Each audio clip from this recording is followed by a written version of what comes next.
আপোনাৰ সদায় সহযোগী হৈ থাকিব, সেইজন ভগৱানে আপোনাক সদায় মৰম কৰিব, সেইজন ভগৱানে আপোনাক সদায় শ্ৰদ্ধা কৰিব যদি আপুনি তেওঁ ভাল পোৱা কাম কৰে। আধুনিক মন আৰু আধুনিক চিন্তাৰে আজিৰ এই স্মৃতিগ্ৰন্থ কেইবাটাও এতিয়া 100খন বা 50 বা সেইটো আৰু বেলেগ বেলেগ কথা। গতিকে মই শেষ কৰিছোঁ, কাৰণ ভাওনাত মই পাহৰি গৈছিলোঁ। পুনৰ এই সমাৰোহে অসমৰ গুৰুজনাৰ সাহিত্য সংস্কৃতিৰ প্ৰচাৰ আৰু প্ৰসাৰত এটা ধন্যবাদ জ্ঞাপন কৰিম। আৰু আমি বক্তব্য শুনিম বুলি ভাবিছিলোঁ, যিহেতু আমাৰ 4 বজাত ভাল বস্তু বেছিকৈ খোৱাটো বেয়া। হয়, গতিকে আমি আমাৰ সভাৰ মধ্যত উপস্থিত আছে কাৰ্বি, কুকি, নগা, দফলা, মিৰি, মিচিমি, মৈৰাং। প্ৰভু আহিছিলে, এইবাৰো আহিলে। প্ৰভুলৈ সশব্দ প্ৰণিপাত জনালোঁ আৰু আশীষ নিৰ্মালি প্ৰদান কৰিবলৈ। এই অংকীয়া ভাওনা সমাৰোহৰ আজি এই আশীষ প্ৰদান কৰিবলৈ আপোনালোকে আমাক আগবঢ়াই দিছে। আচলতে আমাৰ শক্তি নাই, মই সেৱা ধৰিম ৰাইজৰ দিনৰ পৰা। আৰু তেতিয়া আমি সকলোৱে হাত মজুৰ কৰি কৈছিলোঁ, এইবাৰ প্ৰভুৰ বোলাৰে তোমাক চিন্তা কৰি ভূমি, জল, বায়ু, মন, অগ্নি, অহংকাৰী সকলোবিলাক কৰি পাহৰি পেলাম। মই শ্ৰীমন্ত শংকৰদেৱে চোৰমুখা দিয়েই নহয়, অংকীয়া ভাওনাৰ যোগেদি ভিক্ষতে দিব আছে। অৰ্জুন জমালৈ যেতিয়া পৰিছিলে, দুজন তাৰ পৰা দেৱ। আপোনাৰ চোতালৰ মাটিত এটা গছ পুলি ৰুবলৈ শিকক। যেতিয়া আপোনাৰ সন্তানজনে চোতালৰ মাটিত গছ পুলি এটা ৰোপণ কৰিব, তেতিয়া হাত চাপৰি বজাই কওক যে তোমাক জন্মদিনৰ অফুৰন্ত। গছ পুলিটো ৰোৱাৰ লগে লগে ইংৰাজীটো কওক যে happy birthday for to you. এইকাৰণেই কৈছোঁ, এটা গছ পুলি নাভাবিব কেৱল আপোনাৰ সন্তানৰ জীৱন বুলি।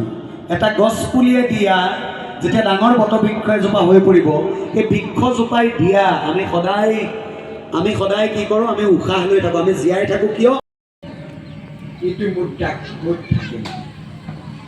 গতিকে আজিৰ মঞ্জুলাক কলা কেন্দ্ৰৰ সৌজন্য আজি 3 বছৰে যি অনুষ্ঠান চলি আহিছে, এই অনুষ্ঠানৰ লগত মই ওতঃপ্ৰোতভাৱে জড়িত।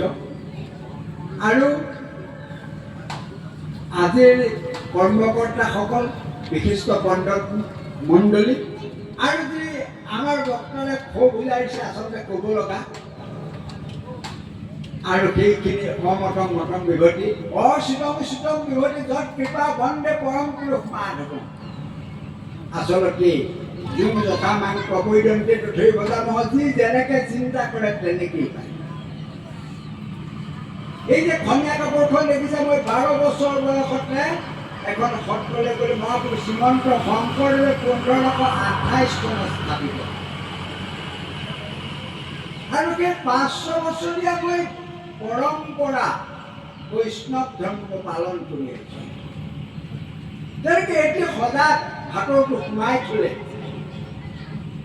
1984 চনত মই কাশীলৈ সংস্কৃত অধ্যয়ন কৰিবলৈ যোৱা আগমুহূৰ্তত মোৰ ওপৰজনা হঠাতেই হৃদৰোগত আক্ৰান্ত হ'ল, আৰু মই 18 বছৰ বয়সতেই সত্ৰাধিকাৰ পদবী ল'ব লগা। ভগৱন্তই কৈছে মই যোগক্ষেম গ্ৰহণ কৰোঁ, আৰু সেই যি মই হস্পিটেলত পঢ়ি আছিলোঁ তাতেই মই অধ্যাপক পদত নিযুক্ত হৈ 2025 চনৰ ডিচেম্বৰত মই অৱসৰ গ্ৰহণ কৰোঁ। আচলতে য'ত ভক্তি নাই তাত একোৱেই নাই। মই শ্ৰীমন্ত শংকৰদেৱে অংকীয়া নাট আমাক কিয় দিছে? যেনেকে চুক ভেকুলীত টুটুৱাই থাকে, বিশ্বৰূপ দেখুৱাওঁতে ভগৱন্তই কৈছিল মই সকলোতে চেতনা শক্তি হিচাপে। যদি মই চুক ভেকুলী হ'লোহেঁতেন হয়তো মই এটা টুটুৱাই থাকিলোহেঁতেন। কিন্তু ভাৰতবৰ্ষৰ বিভিন্ন প্ৰান্তৰ মহাপুৰুষ শ্ৰীমন্ত শংকৰদেৱে 12 বছৰ দিন অধ্যয়ন কৰি আজি অংকীয়া ভাওনাৰ বৈতালী ভাষাৰ সৃষ্টি কৰিছিল। বিদ্যাংশ যত বেদ ভং অমৃতা অস্তুৰ যিজন অজ্ঞানতাৰ লগে লগে চিনি মই জ্ঞানৰ প্ৰক্ৰিয়া শিকিব পাৰে, তেওঁ জন্ম মৃত্যু অতিক্ৰম কৰিব পাৰে। 2020 চনৰ পৰা মঞ্জুলা কলাকেন্দ্ৰই প্ৰতি 2 বছৰৰ মূৰে মূৰে অসম অংকীয়া ভাওনা সমাৰোহ অনুষ্ঠিত কৰি আহিছে। লক্ষ্য এটাই যে গুৰুজনাৰ যি সংস্কৃতি, গুৰুজনাৰ বৰগীত, গুৰুজনাৰ অংকীয়া গীত, গুৰুজনাৰ অংকীয়া ভাওনা, গুৰুজনাৰ যিখিনি সৃষ্টি, সেই সৃষ্টিৰাজিসমূহ মানুহৰ মাজত আচলতে আমি প্ৰচাৰ প্ৰসাৰ মানুহৰ মাজত চৰ্চা হ'ব লাগে। সেইটোকে আচলতে আমি লক্ষ্যকে এই অনুষ্ঠানটো আয়োজন কৰি আহিছোঁ। আজি 3য় বৰ্ষৰ প্ৰথমটো দিন পুৱা আমাৰ সাংস্কৃতিক শোভাযাত্ৰা আছিল। সাংস্কৃতিক শোভাযাত্ৰা উদ্বোধন কৰিছে, অংশগ্ৰহণ কৰিছে অসমৰ বিশিষ্ট অভিনেত্ৰী প্ৰতিভা চৌধুৰী বাইদেৱে। সুখৰ খবৰ যে ইয়াত 2খনকৈ স্মৃতিগ্ৰন্থ প্ৰকাশ হৈছে। এখন ৰাগ আমাৰ মুখপত্ৰ, আনখন ভাৱৰীয়াত অসমৰ 100জন ভাওনা শিল্পীৰ জীৱনপঞ্জী প্ৰকাশ হৈছে। উন্মোচন কৰিছে আমাৰ শ্ৰদ্ধাৰ হেমন্ত কলিতা ডাঙৰীয়া, আমাৰ অতি শ্ৰদ্ধাৰ যোৰহাট মহাবিদ্যালয়ৰ অধ্যক্ষ সৌমিত্ৰ পূজাৰী ছাৰে, আৰু আজি সভাপতিত্ব কৰিছে আমাৰ মঞ্জুলা কলাকেন্দ্ৰৰ প্ৰতিষ্ঠাপক সভাপতি শ্ৰীযুত মাণিক বৰা ডাঙৰীয়া, ভোগপুৰ সত্ৰৰ সত্ৰাধিকাৰ শ্ৰী দত্তদেৱ গোস্বামী ডাঙৰীয়া আজি ভাওনাখন উন্মোচন কৰিছে। অসমৰ বিভিন্ন প্ৰান্তৰ 14খন জিলাৰ 14টা ভাওনাদলে এই প্ৰতিযোগিতাত অংশগ্ৰহণ কৰিব। অতিকে সুখবৰ যে আমি ভবামতে, আমি পৰিকল্পিত কৰাভাৱে আমি আচলতে যিটো পৰ্যায়লৈ ভাওনাক নিব খুজিছোঁ, সেই পৰ্যায়তে আমি ক'ৰবাত সফল হোৱা যেন অনুভৱ কৰিছোঁ। এইকাৰণে যে আমি প্ৰথমবাৰ আয়োজন কৰাৰ পাছত এতিয়া অসমত আমাৰ ইয়াত ভাওনা কৰিবলৈ বহু শিল্পী দলে আচলতে ইচ্ছা প্ৰকাশ কৰিছে। সেইখিনিতে আমাৰ সফলতা মাপকাঠি বুলি ভাবোঁ।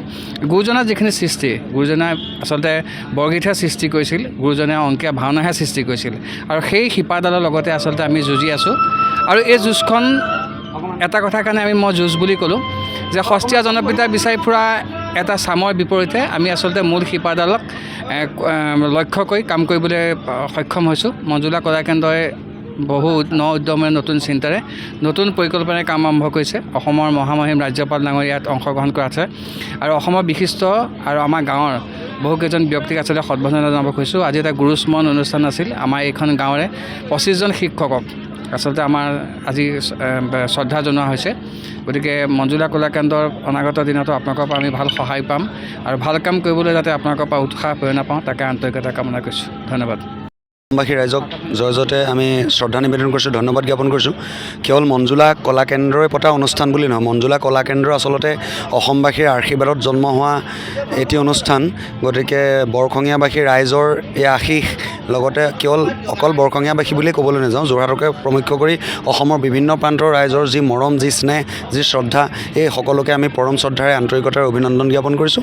আৰু বিশেষকৈ এই মহান অনুষ্ঠান ভাগৰ আজি 3য় বৰ্ষৰ কাৰ্যসূচীত 2020 চনৰ পৰা হোৱা এইবাৰ 3য়বাৰৰ বাবে হোৱা এই যি অংকীয়া নাট ভাওনাৰ সমাৰোহৰ কাৰ্যসূচী, এই কাৰ্যসূচীত মই উদযাপন বিভাগৰ সভাপতি হিচাপে সকলোকে এই অভাজনৰ তৰফৰ পৰা পৰম শ্ৰদ্ধাৰে আমন্ত্ৰণ জনাইছোঁ। সকলোৰে আশীষ কামনা কৰিছোঁ। সকলোৰে আশীৰ্বাদ আমাৰ শিৰত সদায় লাগিব। ধন্যবাদ।